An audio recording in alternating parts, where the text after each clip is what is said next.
இயேசுவின் ரத்தம் ஜெயம்.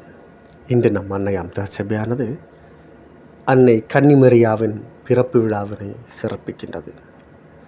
இறை இயேசுவில் அன்பார்ந்த சகோதர சகோதரிகளே, ஒரு சமயம் இங்கிலாந்துக்கும் ஜெர்மனிக்கும் இடையே கடுமையாக போர் நடைபெற்ற போது இங்கிலாந்து படை வீரன் ஜெர்மானிய வீரன் ஒருவனை கொல்ல நேர்ந்தது. அப்போது இங்கிலாந்து படை வீரன் ஜெர்மானிய படை வீரனின் அன்னைக்கு இவ்வாறு ஒரு கடிதம் எழுதினான். போர் நிமித்தமாக உள்ளது, உங்களது மகனை கொல்ல வேண்டி வந்தது. ஆனாலும் உங்களிடம் மன்னிப்பு கேட்க விரும்புகிறேன், என்னை மன்னிப்பீர்களா? அதற்கு அந்த தாய் பதில் எழுதினாள். மனதார உன்னை மன்னித்து விட்டேன். போர் முடிந்து நாம் இருவருமே உயிர் வாழ நேர்ந்தால் கிளம்பி வா. என் உள்ளத்திலும் இல்லத்திலும் மகனாக வாழ உன்னை அன்புடன் அழைக்கின்றேன். இக்கடிதம் கண்ட அந்த இங்கிலாந்து நாட்டு படைவீரன் அந்த ஜெர்மானிய தாயின் மன்னிக்கும் அன்பை நினைத்து பெருமிதம் கொண்டான். தாய் என்றாலே எப்போதும் மன்னிப்பவள்தானே. இன்று நாம் பிறந்த நாளை கொண்டாடும் மரியன்னையும் கூட நாம் செய்யும் தவறுகளை மன்னித்து தன்னுடைய மகனிடம் நமக்காக பரிந்து பேசிக்கொண்டிருக்கிறாள் என்பது ஆழமான உண்மை. மரியாவின் பிறப்பை குறித்து 170ஆம் ஆண்டு எழுதப்பட்ட திருச்சபையால் அங்கீகரிக்கப்படாத தூய யாக்கோபு நற்செய்தியில் இடம்பெறும் நிகழ்வு. மரியாவின் பெற்றோரான ஜோக்கினும் அன்னாவும் திருமணம் செய்து 20 ஆண்டுகளாகியும் அவர்களுக்கு குழந்தை பாக்கியமில்லை. இருந்தாலும் அவர்கள் இறைவனிடத்தில் இடைவிடாது ஜெபித்து கொண்டிருந்தார்கள். இந்த நேரத்தில் ஜோக்கின் எருசலேம் திருக்கோவிலுக்கு பலி ஒப்பு கொடுக்க சென்றார். அப்போது அங்கிருந்த தலைமை குரு ரூபன் என்பவர் ஜோக்கினிடம், உனக்குத்தான் குழந்தை இல்லையே, பிறகு எதற்கு இங்கு வந்து பலி செலுத்துகிறீர்? உம்முடைய பலியை எல்லாம் கடவுள் ஏற்றுக்கொள்ள மாட்டார். அதனால் தயவு செய்து இங்கிருந்து போய்விடும் என்று கடினமான வார்த்தைகளால் திட்டி அனுப்பிவிட்டார். இதனால் மனம் உடைந்து போன ஜோக்கின் தனிமையான இடத்திற்கு சென்று ஜெபிக்க தொடங்கினார். இதற்கிடையில் எருசலேம் திருக்கோவிலுக்கு சென்று நீண்ட நாட்கள் ஆகியும் தன்னுடைய கணவர் திரும்பி வராததை கண்ட அண்ணா, தன்னுடைய கணவர் உண்மையிலேயே இறந்து விட்டார் என நினைத்து விதவை கோலம் பூண்டு நின்றார். அப்போதுதான் ஆண்டவரின் தூதர் அவருக்கு தோன்றி, அண்ணா, உன்னுடைய ஜெபம் கேட்கப்பட்டது. நீ கருவுற்று ஒரு மகளை பெற்றெடுப்பீர். அவருக்கு மரியா என பெயரிடுவீர் என்று சொல்லிவிட்டு சென்றார். பின்னர் வானதூதர் ஜோக்கினுக்கு தோன்றி அதே செய்தியை அவரிடத்திலும் சொன்னார். இச்செய்தியை கேட்ட ஜோக்கின் மிகவும் மகிழ்ந்தார். வானதூதர் அவர்களுக்கு சொன்னது போன்றே மரியா அவர்களுக்கு மகளாக பிறந்தார். மரியாவின் பிறப்பு உண்மையிலேயே இறை வல்லமையால் தான் நிகழ்ந்திருக்க வேண்டும் என்று சொன்னால் அது மிகையாகாது. எப்படி என்றால், விவிலியத்தில் நிகழ்ந்த ஒரு சில முக்கியமான நபர்களின் பிறப்பு இறை வல்லமையால் நிகழ்ந்திருக்கின்றது. ஈசாக்கு, சிம்சோன், சாமுவேல், திருமுழுக்கு யோவான், இயேசு கிறிஸ்து இவர்களுடைய பிறப்பு எல்லாம் சாதாரணமாக நிகழ்ந்துவிடவில்லை. இறை வல்லமை அங்கே அதிகமாக செயல்பட்டிருக்கிறது. மரியாவும் மீட்பின் வரலாற்றில் சாதாரணமான ஒரு நபர் இல்லை. இந்த உலகத்தை உய்விக்க வந்த ஆண்டவர் இயேசுவையே பெற்றெடுத்தவள். எனவே அவருடைய பிறப்பிலும் இறை வல்லமை அதிகமாக செயல்பட்டிருக்கும் என நாம் புரிந்து கொள்ள வேண்டும். பாவக்கரை சிறிதும் இல்லாது பிறந்தவர் இயேசு. எனவே இயேசு மாசற்றவராக இருப்பதனால் அவரை பெற்றெடுக்கும் தாய் மரியாவும் மாசற்றவராக இருக்க வேண்டும் என்பதற்காக அவரை கருவிலே பாவக்கரை இல்லாமல் தோன்ற செய்கிறார் கடவுள். ஆகவே மரியா கடவுளின் படைப்பில் தனி சிறப்பு வாய்ந்தவராக விளங்குகின்றார். இத்தகைய பல்வேறு சிறப்புகளை கொண்ட மரியாவின் பிறப்பு விழா 4ஆம் நூற்றாண்டிலிருந்தே கொண்டாடப்பட்டு வருகின்றது. கிபி 330ஆம் ஆண்டு புனித ஹெலன் என்பவர் மரியன்னைக்கு ஒரு ஆலயம் கட்டி மரியாவின் பிறப்பு விழாவை கொண்டாடியதற்கான வரலாற்று குறிப்புகள் இருக்கின்றன. 5ஆம் நூற்றாண்டில் வாழ்ந்த எபிபெனல்ஸ், கிசோஸ்டம் போன்றோர் மரியன்னையின் பிறப்பு விழாவை கொண்டாடியதாக அறிகின்றோம். கிபி 7ஆம் நூற்றாண்டில் மரியாவின் பிறப்பு விழா உலகின் பல பகுதிகளிலும் கொண்டாடப்பட்டது. திருத்தந்தை 14ஆம் பெனடிக்ட் என்பவர்தான் இவ்விழாவை ஒவ்வொரு ஆண்டும் செப்டம்பர் 8ஆம் நாள் கொண்டாட பணித்தார். அன்றிலிருந்து இன்று வரை மரியன்னையின் பிறப்பு விழா அவ்வாறே கொண்டாடப்பட்டு வருகின்றது.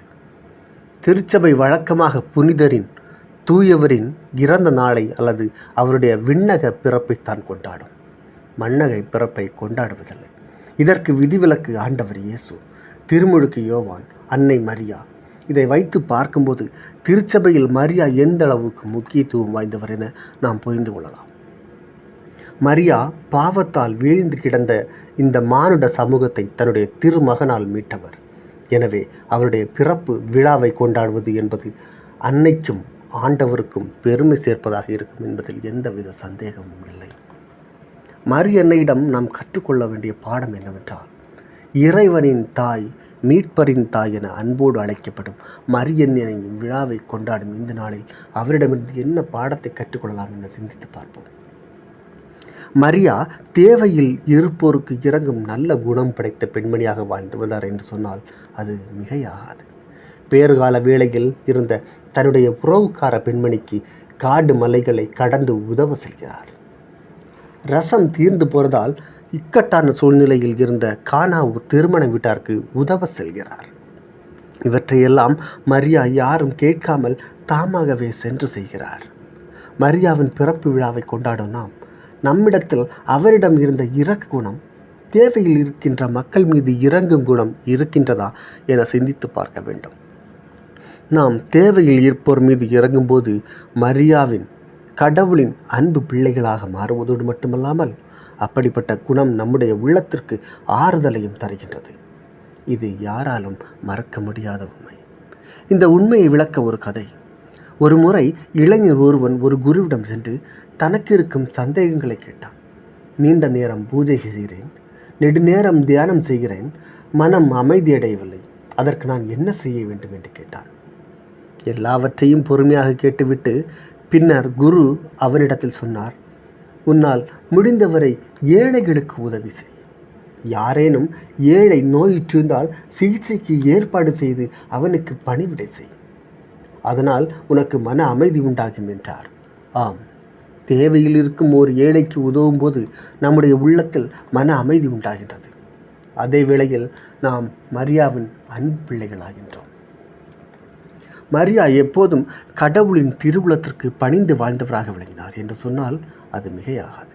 வானதூதர் கபிரியேல் மரியாவிடம் மீட்பு திட்டத்தை எடுத்து சொன்னபோது தொடக்கத்தில் தயங்கினாலும் பின்னர் இதோ ஆண்டவரின் அடிமை, உம்முடைய சொற்படியே ஆகட்டும் என்று சொல்லி இறைவனின் விருப்பம் நிறைவேற தன்னை முழுவதுமாய் கையளிக்கின்றார். ஒருவேளை மரியா மட்டும் வானதூதரின் வார்த்தைக்கு சம்மதம் தெரிவிக்காமல் இருந்திருந்தால் நமக்கு மீட்பு கிடைத்திருக்குமா என்பது மிகப்பெரிய கேள்விக்குறியாக இருக்கின்றது. மரியாவின் சம்மதத்தால் நாம் அனைவரும் மீட்கப்பட்டோம் என்பதே உண்மை.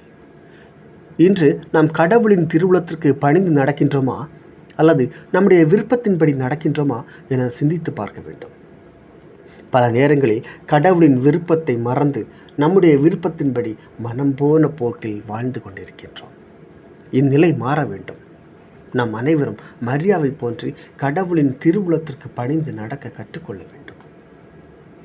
மரியாவிடம் விளங்கிய எல்லா நற்புகழையும் விட தாழ்ச்சி என்ற நற்பண்பே மேலோங்கி இருக்கின்றது. ஏனென்றால் அவர் ஒருபோதும் தன்னை இறைவனின் தாய் என்று காட்டிக்கொள்ளவில்லை. மாறாக பணிவிடை செய்வதிலேயே எப்போதும் மகிழ்ந்திருந்தார்.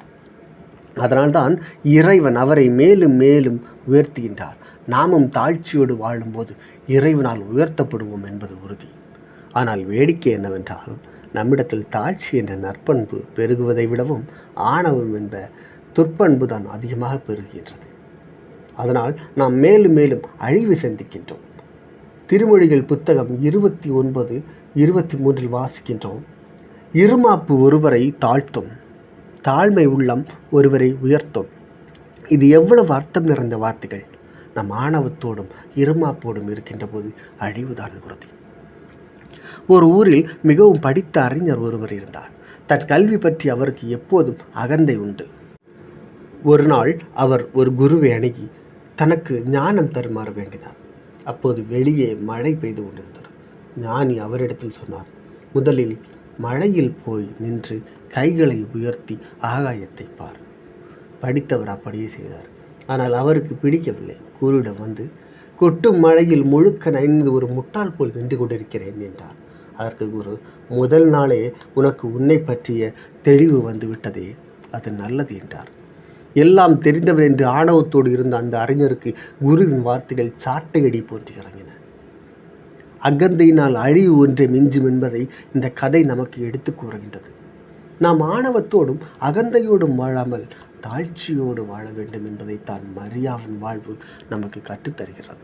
ஆகவே மரியன்னையின் பிறப்பு விழாவை கொண்டாடும் இன்று அவரை போன்று வாழ கற்றுக்கொள்வோம். அதன் வழியாக இறையருள் நிறைவாய் பெறுவோம். ஆமென்.